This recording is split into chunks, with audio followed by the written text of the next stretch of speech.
আসসালামু আলাইকুম। নাইমা বলছি বিক্রমপুর থেকে। বাংলাদেশি ব্লগার মম নাইমা চ্যানেলে সবাইকে স্বাগতম। কে কোথা থেকে আমার ভিডিও দেখছেন তা তো আমার জানা নেই, তবে কাছে এবং দূরে, দেশ ও দেশের বাইরে যে যেখান থেকে আমার ভিডিও দেখছেন, আশা করছি সবাই আল্লাহর রহমতে অনেক ভালো আছেন। আমিও আলহামদুলিল্লাহ ভালো আছি। আজ আমার বাবার বাড়ি যাওয়ার কথা। আম্মু বেশ কিছুদিন ধরেই ফোন করছিল যাওয়ার জন্য। আমি আমার বেশ কয়েকটা ভিডিওতেই বলেছি আমার হাজব্যান্ড অসুস্থ, অনেকেই জানেন সেটা। দেশে তো 7 মাসেরও বেশি সময় ধরে ট্রিটমেন্ট করানো হলো। তো আমরা এখন যা দেখছি আল্লাহর রহমতে 90% সুস্থ এখন। তো আমাদের চোখের দেখাটা তো আর সব না, ভেতরে অনেক সময় অনেক সমস্যা থেকে যায় বা নতুন করে সৃষ্টি হয়। এছাড়া বিভিন্ন ডাক্তারের কাছে দৌড়াতে দৌড়াতে নানান রকমের অভিজ্ঞতা হয়েছে। এক এক ডাক্তার এক এক কথা বলেন, আর এসব শুনতে শুনতে আমরাও কনফিউজড। কোন ডাক্তারের কথা মতো চলবো সেটাও মাঝে মাঝে বুঝতে পারি না। এজন্য আমার হাজব্যান্ড ডিসিশন নিয়েছে উনি দেশের বাইরে গিয়ে ট্রিটমেন্ট করাবেন। এছাড়া ওইখানে ব্যবসায়িকও কিছু কাজ আছে, এক ঢিলে দুই পাখি মারা আর কি। এর আগে ব্যবসায়িক কাজে যখন উনি দেশের বাইরে যেতেন 10 থেকে 12 দিন থাকতেন, তো এবার তো ট্রিটমেন্টের জন্য যাচ্ছেন, তো আর একটু বেশি সময় থাকতে পারেন। এই জন্যই আম্মুকে বলেছিলাম যে উনি সহি সালামতে পৌঁছে যাক, তারপর আমরা এসে 2-1 দিন থাকবো। কিন্তু আম্মু নাছোড়বান্দা, মেয়ের জামাইকেও তো তার 2 ওক্ত খাওয়াতে ইচ্ছে করে। আমার শ্বশুর বাড়ি আর বাবার বাড়ি পাশাপাশি গ্রামে, অটো করে গেলে বড় জোর 10 মিনিট সময় লাগে। তো তারপরেও আমার হাজব্যান্ড আমাদের বাড়িতে খুব একটা যান না, আজকেও যেতে চাননি। আমার আব্বু এসে গতকালকে খুব করে বলে গেছেন, এজন্য রাজি হয়েছে। আর আমার আব্বুর সাথে আমার ছেলে গতকাল বিকেলে চলে গেছে। মেয়েও যাওয়ার জন্য বায়না ধরেছিল, তো দুইজনকে নিয়ে আম্মু আবার হিমশিম খাবে, এজন্য যেতে দেইনি। ওইখানে গিয়ে আজ সকালের নাস্তা খাওয়ার কথা, অথচ বাপ বেটি এখনও ঘুমাচ্ছে, দুইজনের একজনও ওঠার নাম নেই। সকালের নাস্তা বানাতে হবে না ভেবে আমিও ফজর নামাজ পড়ে আবারও ঘুমিয়েছিলাম। ঘুম থেকে উঠে কিছু টুকিটাকি কাজ করার পর দেখলাম ক্ষুধা পেয়ে গেছে। গতকাল পরোটা বানিয়েছিলাম, তারই একটা ডো ফ্রিজে রয়ে গিয়েছিল, ওইটা দিয়েই একটা পরোটা বানিয়ে নিয়েছি। আর ওপর দিয়ে একটু চিনি ছড়িয়ে দিয়ে চিনির পরোটা বানিয়েছি আর কি।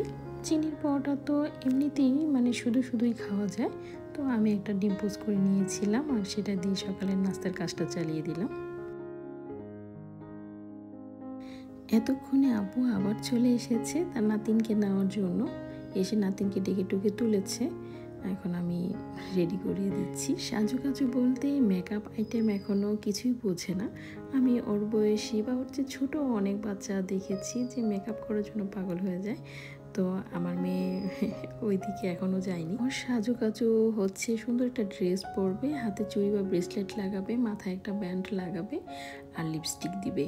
এও হচ্ছে সাজুকাজুর মেনু। আর আমিও এখন খুব একটা সাজুকাজু করি না, যাও মাঝে মাঝে করি, বিশেষ কোনো অকেশন থাকলে তখন দেখা যায় আমার কাছে বারবার আসে, আমাকেও তুমি কি দিচ্ছ, আমাকেও সেটা দিয়ে দাও। তো আমি এই যে কম্প্যাক্ট পাউডারের যে পাপটা থাকে না, ওইটা দিয়ে ওর মুখে একটু ড্যাব ড্যাব করিয়ে দিই, তো ভাবে এটা দিয়েও অনেক সুন্দর হয়ে গেছে। ব্যাস,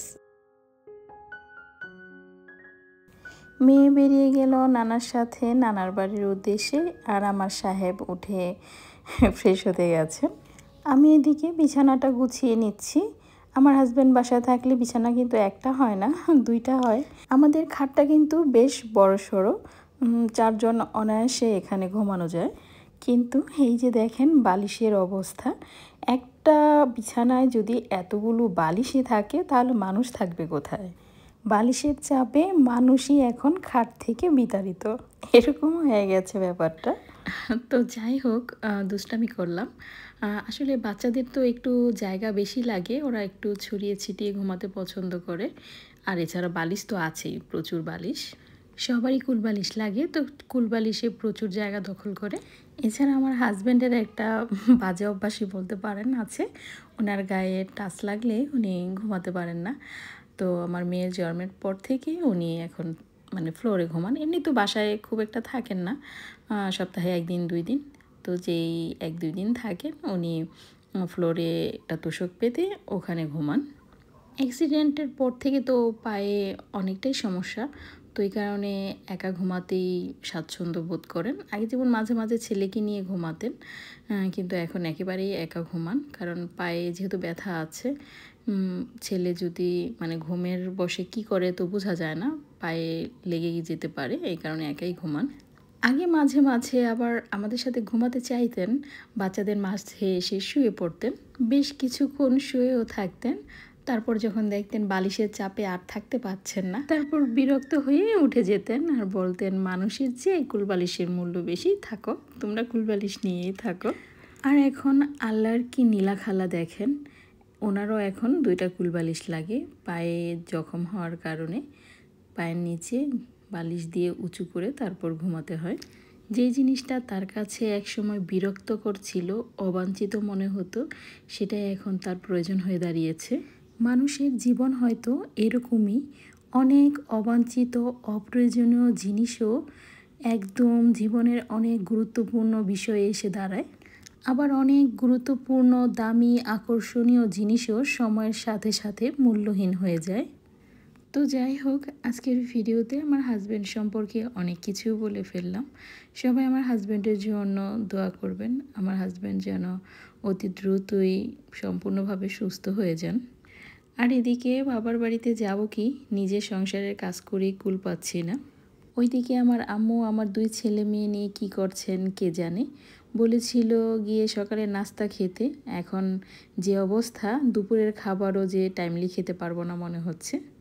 আর মেহমান শুধু আমরা একা না, আমার বড় বোনের 2 ছেলে আসবে, আমার ভাগিনারা। তো আম্মু চিকেন ফ্রাই করবে, আমাকে আগেই বলে রেখেছিল, আর গিয়ে সেটা আমাকেই ভাজতে বলেছিল প্রিপেয়ার করে। তো হয়তো গিয়ে দেখবো আম্মু সব কিছু রেডি করে ফেলছে। তো যাই হোক, আমি রেডি হতে খুব একটা সময় নেইনি, খুব দ্রুতই রেডি হয়ে নিয়েছি। আর হিজাব পরলে আরও সময় বেশি লাগতো, এই জন্য হিজাবও পরে নিই, ওড়নাটাই ভালো মতো পেঁচিয়ে নিয়েছি মাথায়। বাইরে গুঁড়া গুঁড়ো বৃষ্টি হচ্ছে, তারপরও তুলনামূলকভাবে অনেকটাই গরম, এজন্য আর হিবিজিবি কিছু করিনি। এই যে চুড়িগুলো দেখতে পাচ্ছি, এটা আমার ভাইয়ের বিয়েতে অনেক শখ করে কিনেছিলাম, কিন্তু দেখেন ডান হাতে পরতেই পারি না, বাম হাতের তুলনায় ডান হাতটা একটু শক্ত আমার, এই কারণে 2টা চুড়ি এক হাতেই পরে নিলাম। আর গিয়ে আম্মুকে একটু কাজে হেল্প করব, এর জন্য একদমই সিম্পল থাকলাম। তো ভিডিওটা ভালো লাগলে একটা লাইক দিতে ভুলবেন না। এই ধরনের আর নতুন নতুন ভিডিও পেতে আমার চ্যানেলটাকে সাবস্ক্রাইবও করে রাখতে পারেন। আজ এই পর্যন্তই, সবাই অনেক ভালো থাকবেন। আল্লাহ হাফেজ, আসসালামু আলাইকুম।